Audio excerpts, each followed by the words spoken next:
Hello dear students, welcome to north east PSC. कैसे हैं आप लोग? I hope you all are doing well. आपकी पढ़ाई अच्छी चल रही होगी, आपकी प्रिपरेशन अच्छी चल रही होगी, राइट?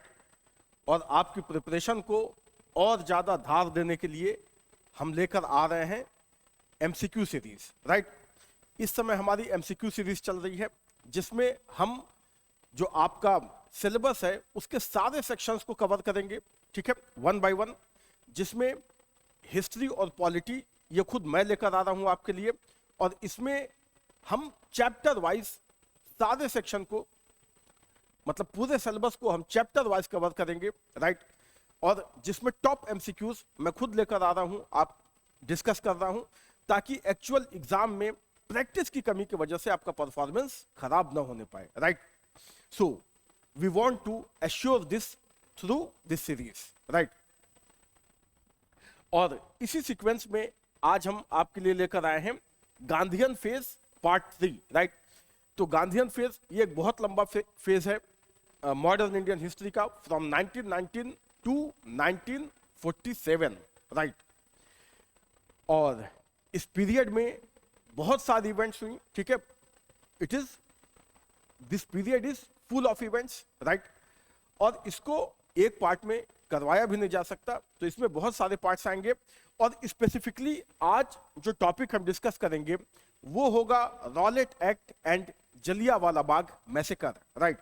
तो उससे जितने भी इंपॉर्टेंट क्वेश्चन बन सकते हैं वो सब मैं यहां आपके लिए लेकर आया हूं, राइट? तो आप अगर इस टॉपिक को रिवाइज कर चुके हैं तो मैं आपसे एक्सपेक्ट करूंगा और आपको सजेस्ट भी करूंगा कि आप मेरे साथ साथ इसे सॉल्व करते हुए चलिए।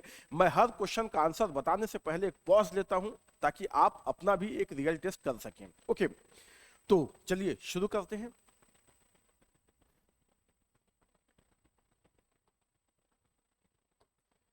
And first question on your screen is this one.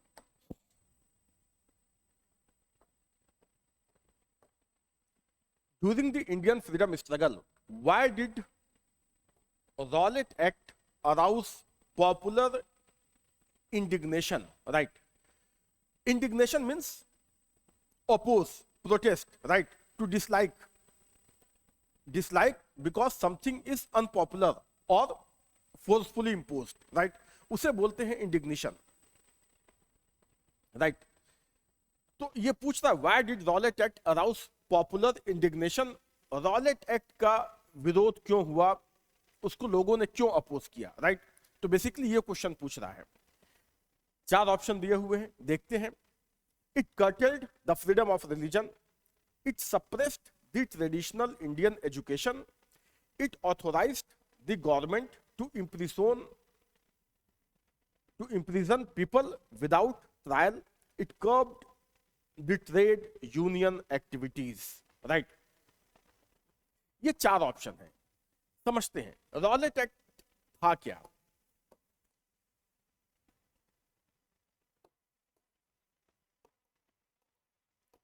थोड़ा सा इसे डिस्कस कर लेते हैं, it is very important. Rowlatt act से बहुत से क्वेश्चंस आते हैं। ये रॉलेट एक्ट ये पास हुआ था इन मार्च 1919, राइट? मार्च 1919। एक्ट मींस कानून, तो ये कानून है। और इसका नाम रॉलेट एक्ट कैसे पड़ा? ये एक कमेटी बनाई गई थी जिसका नाम था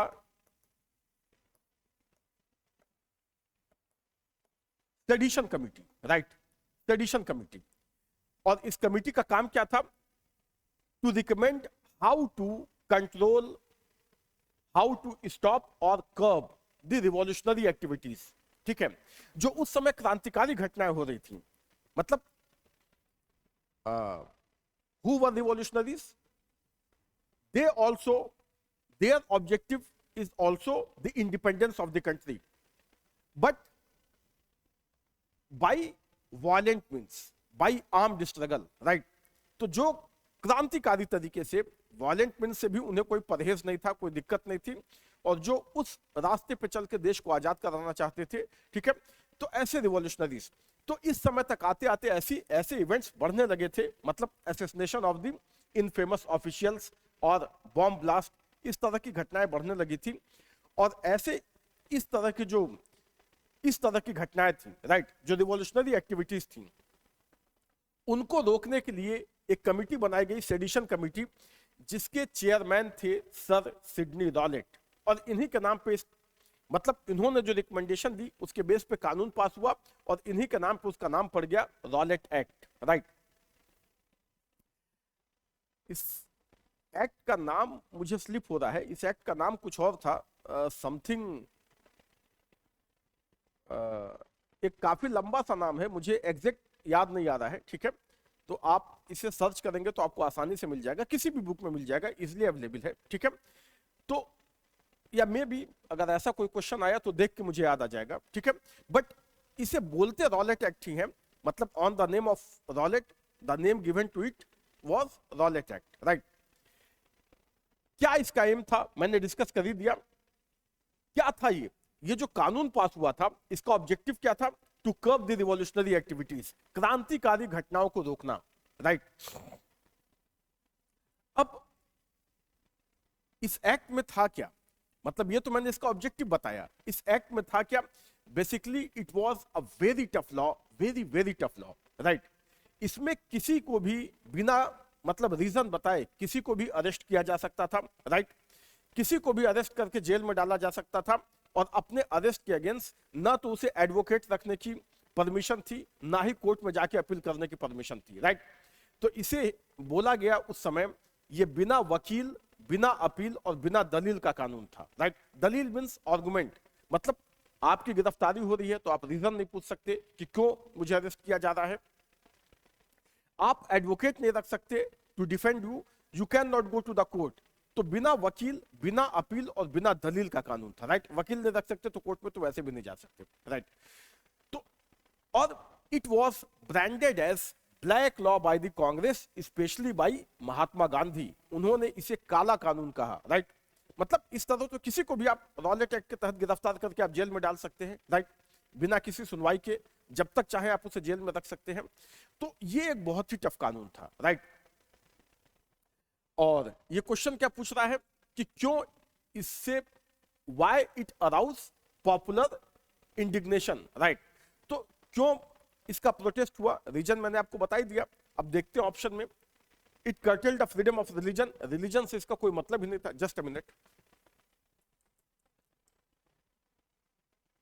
रिलीजन से तो इसका कोई मतलब ही नहीं है। It suppressed the traditional education, no. It authorise the government to imprison people without trial, C is the right answer. अभी मैंने डिस्कस किया, right. It was a very tough law, right. और ये बिना ट्रायल के ही, मतलब आप एडवोकेट नहीं रख सकते, वकील नहीं रख सकते, आप कोर्ट में नहीं जा सकते, तो बिना ट्रायल के ही ये गवर्नमेंट को पावर देता था कि वो आपको जेल में रख सके, ठीक है। तो ये था और इसीलिए इसका बड़े पैमाने पे प्रोटेस्ट हुआ, okay. So here C will be the right answer. Moving to the next question.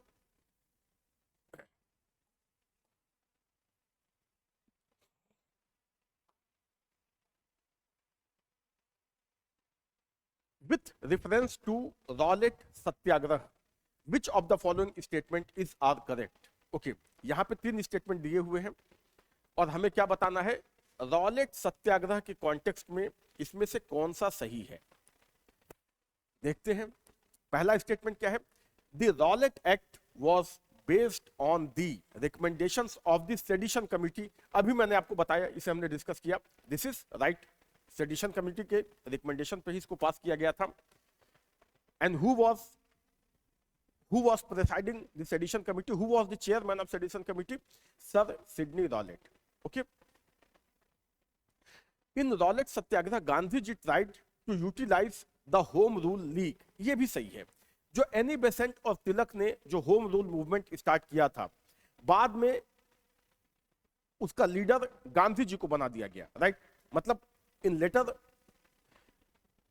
later period Gandhi ji was recognized as the leader of home rule movement, right। और ये जो होम रूल लीग थी उसका use उन्होंने किया, उसको utilise किया Rowlatt act के प्रोटेस्ट में, राइट। मतलब जो होम रूल लीग के जो मेंबर्स थे उनको उन्होंने रॉलेट एक्ट प्रोटेस्ट की तरफ डाइवर्ट किया कि मतलब इसका प्रोटेस्ट करो। तो ये भी सही है, राइट। ये बहुत कम जगह लिखा होता है, it's a rare fact, but it is true. I think ये question, I think it was question of UPSC 2015 जहां तक मुझे याद आ रहा है, राइट।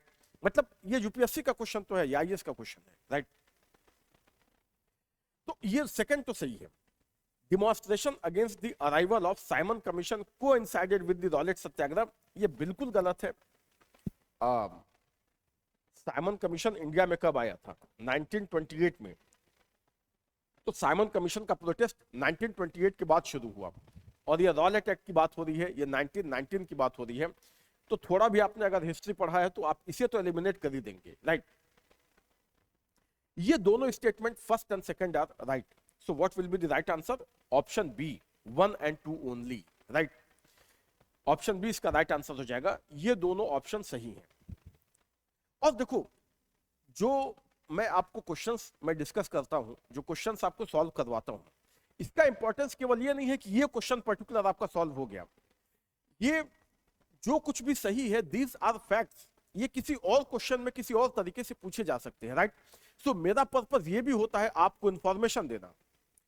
तो every question is a information in itself, right. तो इसे आप इस तरीके से लो, जो भी इंफॉर्मेशन आपके लिए नई है, आप चाहें तो उसे आप अलग से लिख के आप उसे प्रिपेयर कर सकते हैं, right. Okay, moving to the next question.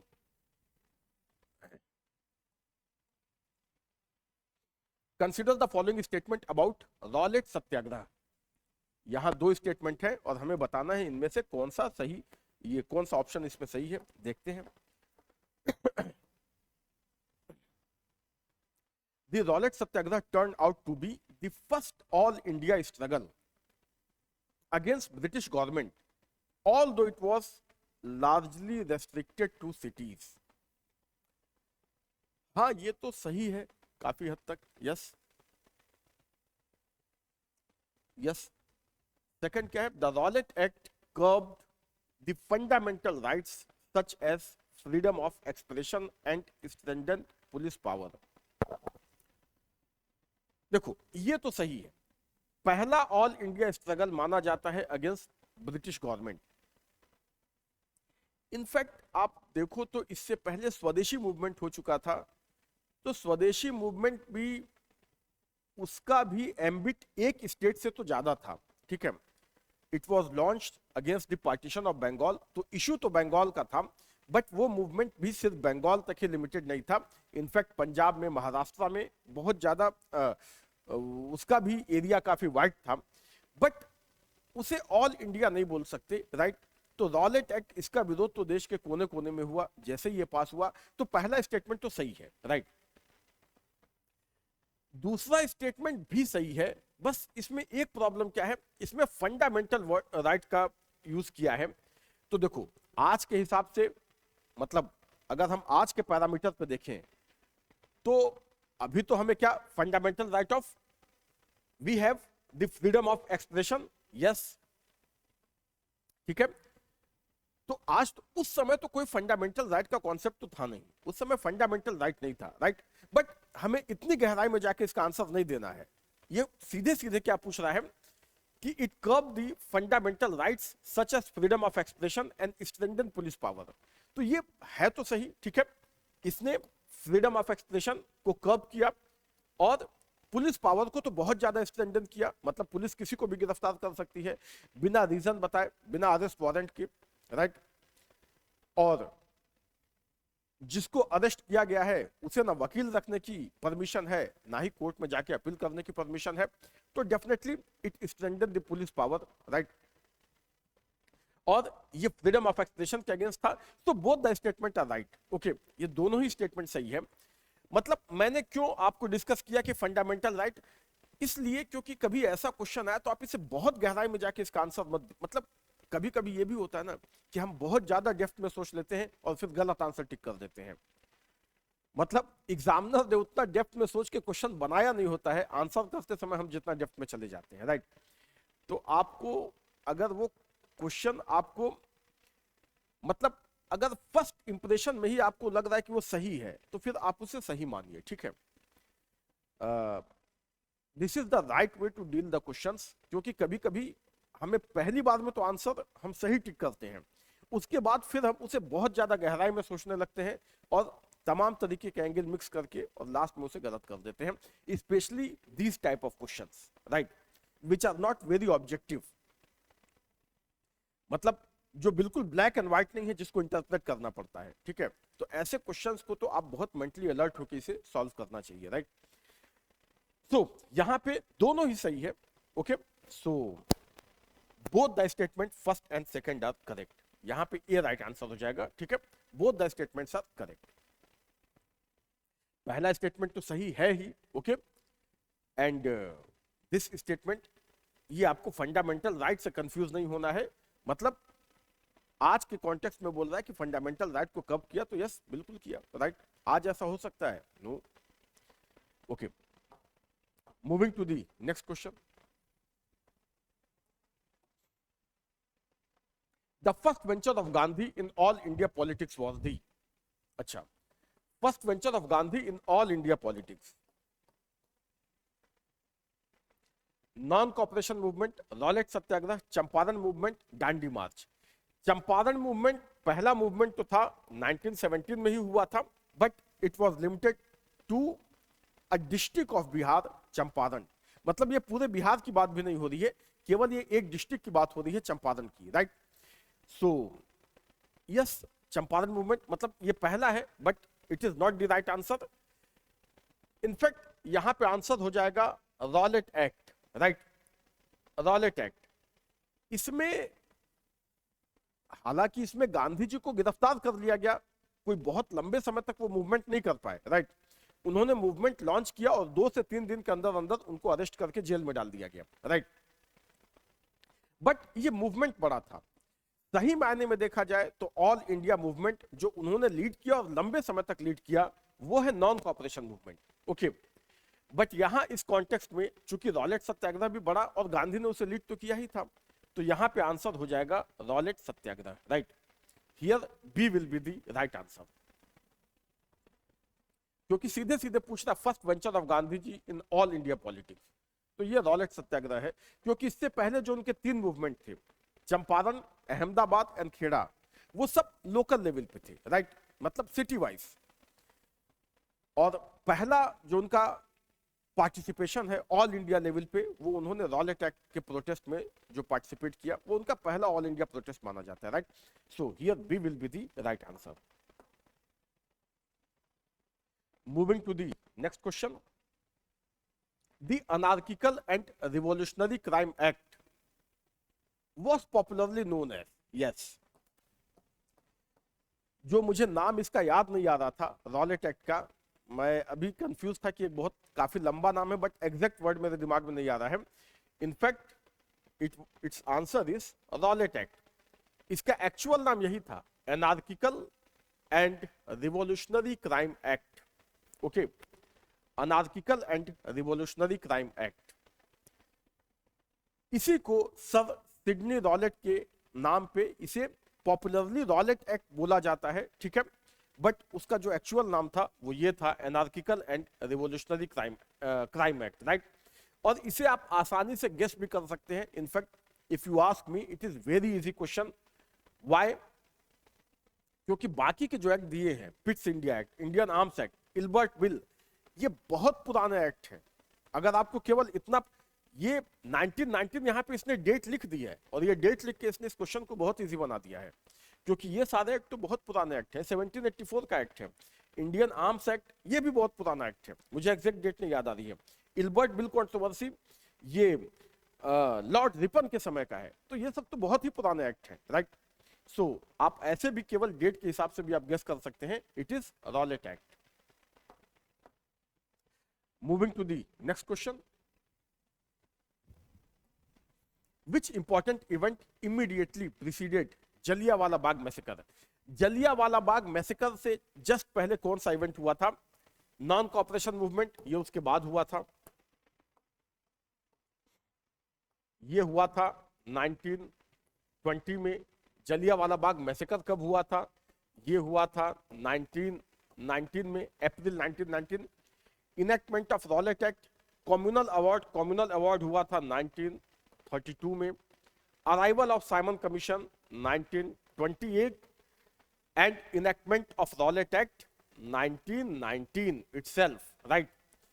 अप्रैल 1919 में जलियांवाला बाग मैसेकर हुआ था और मार्च 1919 में रॉलेट एक्ट पास हुआ था, right? So in fact Jallianwala Bagh massacre का एक रीजन ही रॉलेट एक्ट का प्रोटेस्ट था, right? It is linked with the protest of Rowlatt act, right? इसको अभी हम आगे डिस्कस करेंगे. So here right answer will be option B. उससे जस्ट पहले कौन सा इवेंट हुआ था? Enactment of Rowlatt act. Okay, moving to the next question. The massacre of the crowd at Jallianwala Bagh eight Amritsar took place on. अभी मैंने discuss किया. देखो, आपको नॉर्मली हिस्ट्री में डेट्स नहीं पूछी जाती है, ठीक है? मतलब once in a blue moon you will find a question which is asking a date in the history, क्योंकि ऐसे तो हिस्ट्री में बहुत सारी डेट्स हैं, ठीक है? तो नॉर्मली डेट्स नहीं पूछी जाती हैं, बट कुछ इवेंट तो इतने इंपॉर्टेंट हैं कि आपसे एक्सपेक्ट किया जाता है कि उनका डेट भी आपको पता होना चाहिए, राइट? ऐसे कुछ ही इवेंट्स हैं जिन्हें आप फिंगर टिप्स पे गिन सकते हैं, right? Jallianwala Bagh is one of them. तो इसका डेट तो आपको पता होना चाहिए, राइट? और इसका राइट आंसर क्या हो जाएगा? It's right answer is option C, April 13, 1919. 13 April 1919. ये आपको याद होना चाहिए. 13 अप्रैल 1919 को हुआ था Jallianwala Bagh massacre, right? It shook the nation. तो दिस डेट इज हिस्टोरिकल. ये आपको याद होना चाहिए. ओके, जब भी वर्ल्ड वाइड, मैं केवल इंडिया की बात नहीं कर रहा, वर्ल्ड वाइड जब भी बड़े मैसेकर्स की बात होगी तो उसमें जलियांवाला बाग का भी नाम आता है. Okay, moving to the next question. The year 1919 in Indian history is related to. 1919 को हम किस चीज से याद करते हैं? वैसे तो बहुत कुछ हुआ 1919 में, राइट? कई इवेंट ऐसे हैं जिसको आपको हिस्ट्री में पढ़ना होता है, मॉडर्न इंडियन हिस्ट्री में, बट सबसे बड़ा क्या है तो देखते हैं. For the transfer of capital from Calcutta to Delhi, ये 1912 में हुआ था. तो ये तो वैसे ही गलत है. For the tragedy of Jallianwala Bagh massacre, इससे बड़ा तो कोई इवेंट नहीं हुआ था.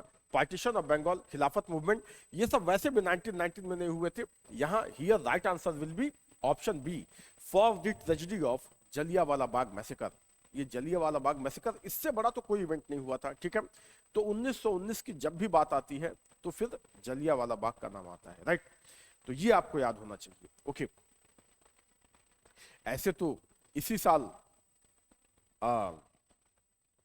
ये मॉन्टेक चेम्सफोर्ड रिफॉर्म पास हुआ था. वो मॉन्टेक चेम्सफोर्ड एक्ट आया था, गवर्नमेंट ऑफ इंडिया एक्ट 1919, वो भी एक बड़ा इवेंट है. रॉलेट एक्ट पास हुआ था, ये भी एक इवेंट है. बट 1919 को हम याद किससे करते हैं? जलियांवाला बाग मैसेकर से, राइट? तो ये आपको, मतलब ये क्वेश्चन तो इजी है, इसमें तो बाकी सारे तो आप डेट के हिसाब से ही आप निकाल सकते हैं कि yes, B is the right answer. But let's suppose कि ये क्वेश्चन को और डिफिकल्ट बनाने के लिए वो सारे इवेंट 1919 के ही दे देते. हो सकता था ऐसा, राइट? तो मतलब कि एग्जामिनर आपसे क्या जानना चाहता है कि इतना हिस्टोरिकल सेंस आपके पास है कि नहीं, कि आप ये पिक कर सकें कि सबसे बड़ा इवेंट इसमें से क्या है. तो सबसे बड़ा इवेंट तो जलियांवाला बाग मैसेकर ही है, राइट? तो B is the right answer. Now, Jallianwala Bagh massacre took place in the city. Very easy question. Jallianwala Bagh कहां पे है? अमृतसर में, राइट? ये है अमृतसर में. जो अमृतसर का गोल्डन टेम्पल है उससे थोड़ी ही दूर पे जलियांवाला बाग है, right? So Amritsar, right?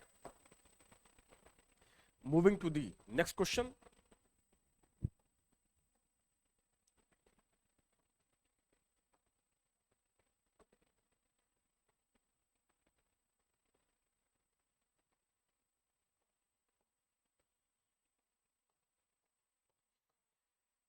General Dyer name is associated with which of the following event? General Dyer का नाम किस घटना से जुड़ा हुआ है? ही वॉज दी, क्या बोला जाता है इसको, butcher of Jallianwala Bagh massacre, Jallianwala Bagh event का कसाई इसे बोलते हैं, ठीक है। So he ordered the policeman to fire on unarmed gathering, ठीक है। तो इनफैक्ट जो है इसने ही वो फायरिंग करवाई थी जिसमें हजारों लोग मारे गए थे, ठीक है। So his name is associated with Jallianwala Bagh, right. इसका नाम जलियांवाला बाग से जुड़ा हुआ है, ओके। मैं जलियांवाला बाग को थोड़ा सा आपसे डिस्कस कर देता हूं क्योंकि इससे बहुत से क्वेश्चंस आ रहे हैं, ठीक है। टाइम ऑलरेडी हम डिस्कस कर चुके हैं, 13 अप्रैल 1919, ओके। प्लेस कहां पे हुआ था, अमृतसर में। And who ordered the firing, general Dyer. और क्यों वहां पे भीड़ इकट्ठी हुई थी, रीजन क्या था, they were protesting the arrest of their 2 leaders,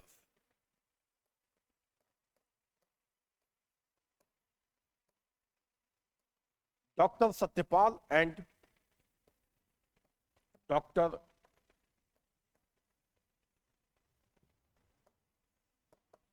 Saifuddin, right.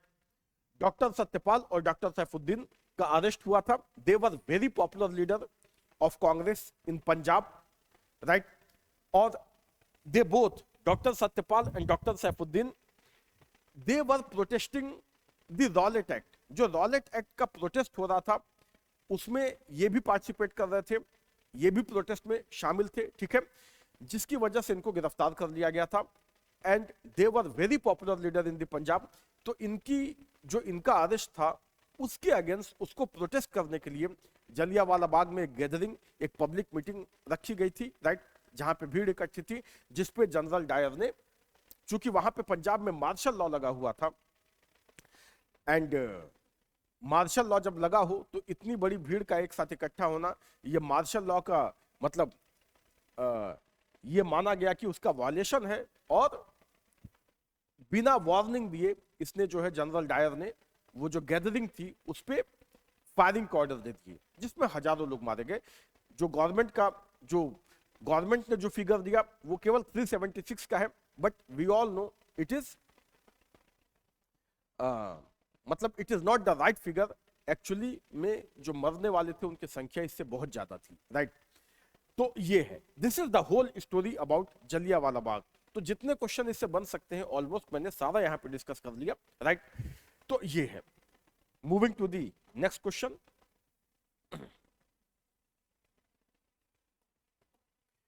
During the Indian freedom struggle, a large unarmed crowd gathered in the Jallianwala Bagh at Amritsar on April 13, 1919 to protest against the arrest of, अभी इसको हमने discuss किया, ठीक है, किसके arrest के against में,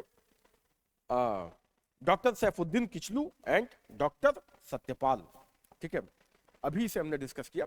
सो here D will be the right answer, okay. Moving to the next question. The name of the famous person of India who returned the knighthood, okay, who returned the knighthood conferred on him by the British government as a token of protest against the atrocities in Punjab in 1919 was, किसने जो Jallianwala Bagh, atrocities in Punjab in 1919, it simply means Jallianwala Bagh massacre, right. ये Jallianwala Bagh massacre की बात हो रही है। किसने, किस फेमस पर्सनालिटी ने जो जलियांवाला बाग मैसेकर हुआ था उसके प्रोटेस्ट में, उसको अपोज करने के लिए अपना, जो ब्रिटिश गवर्नमेंट ने उसे नाइटहुड की जो टाइटल दी थी उसे उसने लौटा दिया था। Knighthood basically it was title given by the British crown, right. ये ब्रिटिश क्राउन ये टाइटल दिया करती थी, अभी भी देती है, इनफैक्ट आज भी देती है, ठीक है। अगर किसी ने कोई डिस्टिंग्विश्ड काम किया हो in the field of literature, social service, right, science, इस तरीके से, तो उसे नाइटहुड की टाइटल दी जाती थी बाय द ब्रिटिश क्राउन, अभी भी दी जाती है, ठीक है, अब भी दिया जाता है। जिसे नाइटहुड की, जिसे टाइटल दिया जाता था उसके नाम के आगे सर लग जाता है, ठीक है। मतलब जैसे मेरा नाम अभिषेक है, मुझे नाइटहुड मिल गया तो सर अभिषेक, राइट, इस तरीके से, ओके। एंड बेसिकली अब तो ऐसा नहीं है, ठीक है, अब तो इम्पार्शियल तरीके से टाइटल दी जाती है, बट उस समय यह देखा जाता था कि who was the loyal to the British government, तो मोस्टली ऐसे ही लोगों को दिया जाता था, राइट। मतलब एटलीस्ट वो प्रोटेस्ट ना कर रहे हो, गवर्नमेंट का विरोध ना कर रहे हो। और ये टाइटल किसे दी गई थी, कौन सा फेमस आदमी था जिसने इसे लौटा दिया था? Tej Bahadur Sapru, Ashutosh Mukherjee, Rabindranath Tagore, Syed Ahmed Khan. It's right answer is Rabindranath Tagore. इनको नाइटहुड मिली हुई थी, ठीक है, जिसे इन्होंने, जो जलियांवाला बाग जो मैसेकर हुआ था उसके प्रोटेस्ट में इन्होंने नाइटहुड की उपाधि वापस कर दी थी, right. So it's Rabindranath Tagore, right. इनके बारे में तो आप जानते ही हैं, ठीक है। हमारा नेशनल एंथम इन्होंने लिखा है, हमारा भी लिखा है, बांग्लादेश का भी लिखा है, okay. So and he was the first Nobel laureate of Asia. सिर्फ इंडिया के नहीं, ये एशिया के पहले नोबेल प्राइज विनर हैं, ठीक है, first Nobel laureate of Asia. So here right answer will be option C.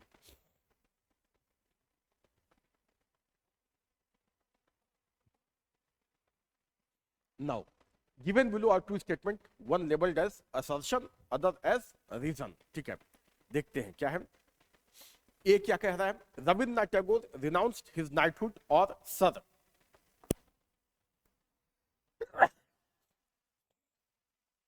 Sorry. Rabindranath Tagore renounced his knighthood or sir in protest against Jallianwala Bagh massacre and not in support of non-cooperation movement.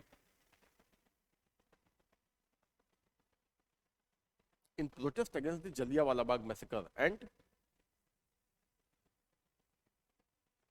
यहां not नहीं होगा, ये कोई sense नहीं बना रहा है।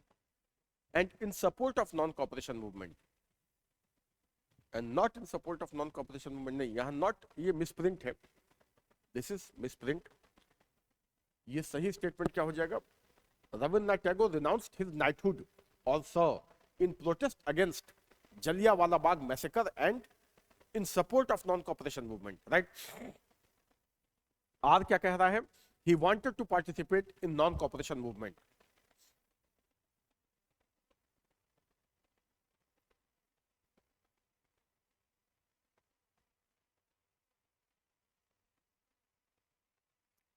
ए तो सही है, राइट।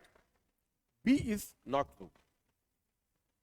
रविन्द्रनाथ टैगोर ने कभी भी नॉन कॉपरेशन मूवमेंट में पार्टिसिपेट नहीं किया था, राइट। इन्होंने कभी नॉन कॉपरेशन मूवमेंट में पार्टिसिपेट नहीं किया था, but yes, A is true. He renounced his knighthood or sir in protest against Jallianwala Bagh and in support of non-cooperation movement, right? तो ये हो जाएगा, right? ये सही है, आर गलत है। He never participated in non-cooperation movement, just give the moral support, right? So यहाँ पे क्या हो जाएगा?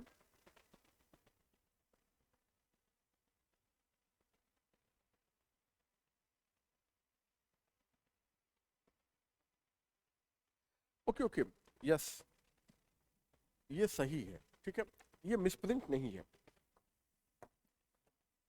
एक्चुअली मुझे ही थोड़ा कंफ्यूजन हो गया था।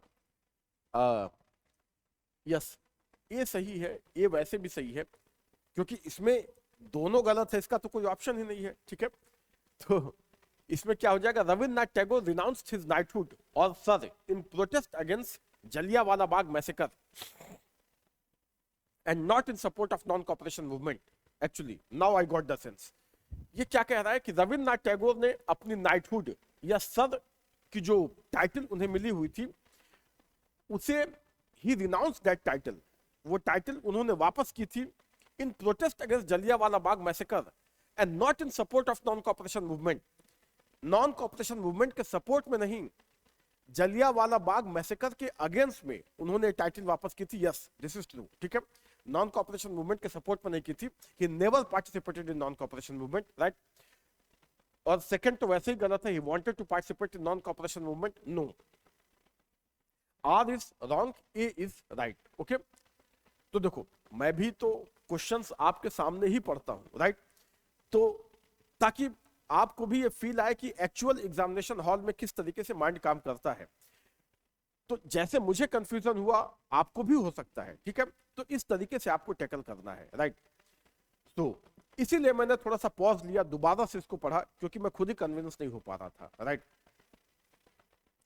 क्योंकि अगर ये सारे क्वेश्चंस मैं देख के याद करके आऊं तो फिर मैं जल्दी जल्दी टिक करता हुआ चला जाऊंगा, और आपको जो मैं मैसेज देना चाहता हूं, जो ट्रेनिंग देना चाहता हूं, वो आपको नहीं मिल पाएगी, राइट। सो जब मैं आपके साथ साथ इन क्वेश्चंस को पढ़ता हूं और इसे अपने हिसाब से करता हूं, तो फिर आपको भी एक फील आती है कि एक्चुअली जब क्वेश्चंस आते हैं, क्योंकि टॉपिक को पढ़ना बुक से एक अलग बात है, और जब वो क्वेश्चन फॉर्म में आपके सामने आता है तो उस समय माइंड किस तरीके से काम करता है, ये इंपॉर्टेंट है।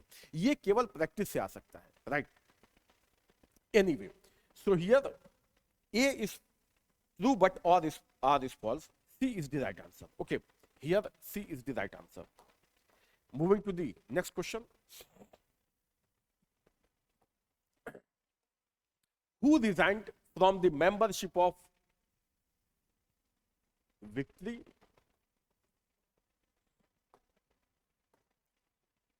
Victory's Executive Council, यहां पे होगा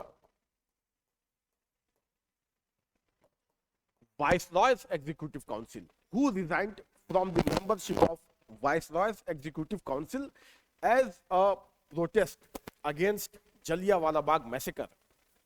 किसने रिजाइन कर दिया था?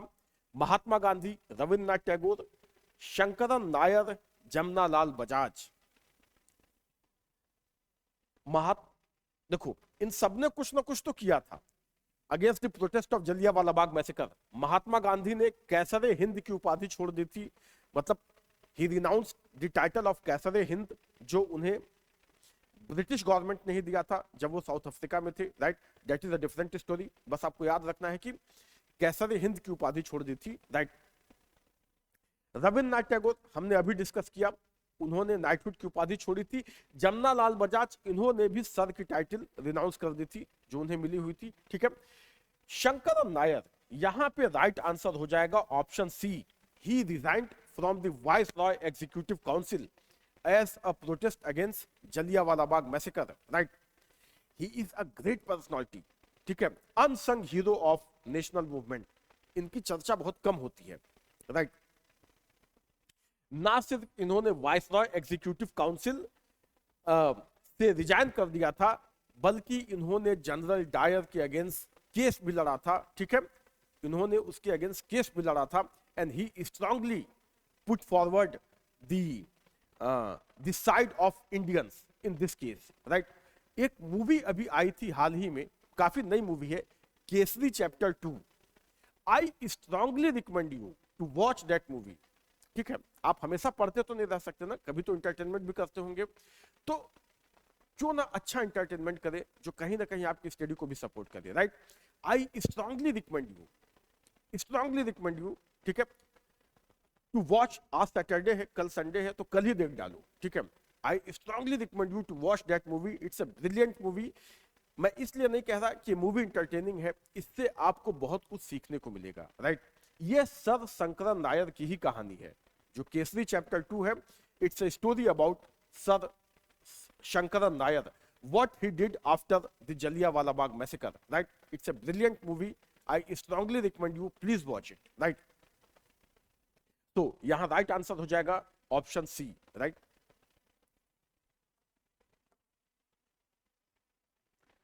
Moving to the next question, who among the following gave up the title of sir in protest against the Jallianwala Bagh massacre? Already हम इसे कई बार डिस्कस कर चुके हैं, इट्स रविन्द्रनाथ टैगोर, राइट। रविन्द्रनाथ टैगोर, चाहे नाइटहुड आए या सर आए, आपको रविन्द्रनाथ टैगोर, क्योंकि नाइटहुड की टाइटल जिसे दी जाती थी उसके नाम के आगे एक प्रीफिक्स लगता था sir, right. So it's option C, Rabindranath Tagore. Moving to the next question,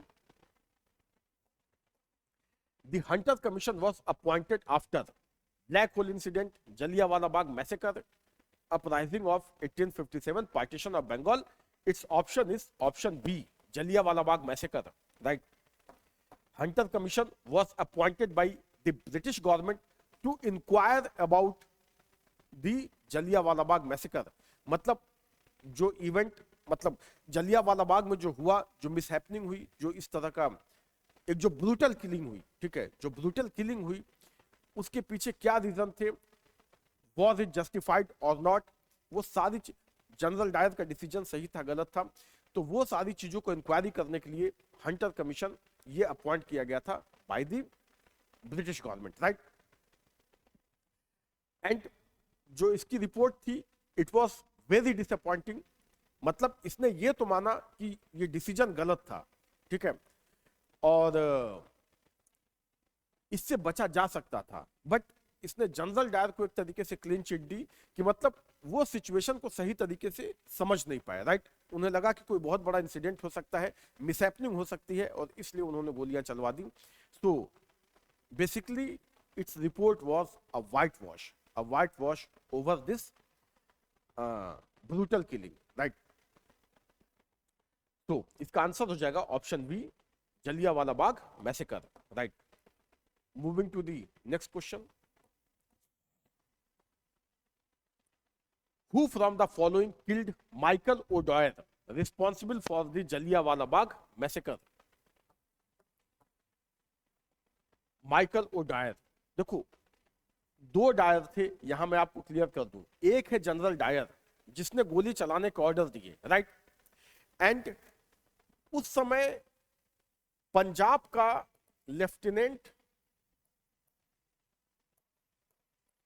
governor था Michael O'Dwyer, right, he was the lieutenant governor of the Punjab, और माना जाता है कि इसने ही जनरल डायर को वो हिम्मत दी कि ठीक है तुम ऐसा करो, I will look after it, मैं देख लूंगा, right. So he was in fact considered as mastermind behind this event, right। तो ये भी indirectly इस event से associated है। He was equally responsible for the Jallianwala Bagh massacre, right। Title दोनों की ही डायर है, तो लोग कंफ्यूज होते हैं। One was Lieutenant Governor of the Punjab and other was General Dyer, man on the spot, right। तो ये है, और इसने जब ये इंसिडेंट हो गया तो इसने जनरल डायर को बचाने की पूरी कोशिश की, राइट, इसने उसे क्लीन चिट दिया, okay. And it was this man Michael O'Dwyer who impose martial law in Punjab, ठीक है, तो इसके ऑर्डर से ही मार्शल लॉ लगाया गया था। इसे किसने मारा था, क्वेश्चन ये पूछ रहा है, माइकल ओडायर को किसने मारा था। सो it was a very heroic act. He was killed by whom? The great revolutionary, one of the greatest revolutionary, Sardar Udham Singh. He killed Michael O'Dwyer in London in 1940. ठीक है, 1940 में इन्होंने as a measure of revenge, as a step of, as an act of revenge for this Jallianwala Bagh massacre, he killed Michael O'Dwyer in 1940 in London। और obvious सी बात है कि जब London में उन्होंने ऐसा किया तो वहां से भाग तो सकते नहीं थे, उन्हें भी ये पता रहा होगा। So he was later on hanged in London, right, उन्हें वहां पे फांसी दे दी गई। तो here right answer is Udham Singh.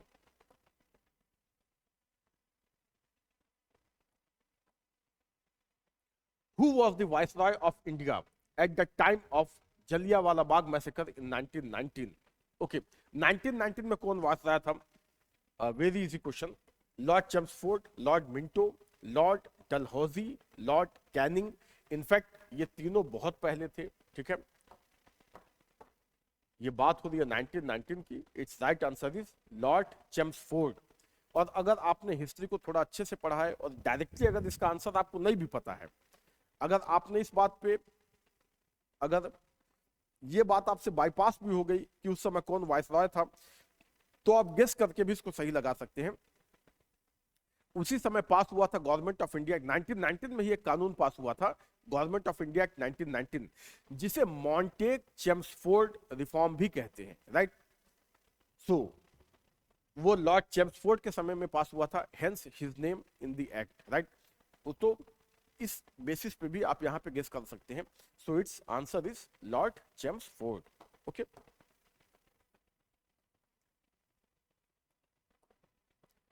Which one of the following event was characterized by Montague as preventive murder?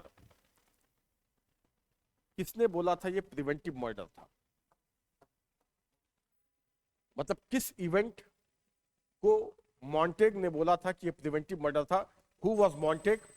जैसे अभी मैंने बोला ना, Montagu Chelmsford reform. So Montagu and Chelmsford are the name of two person.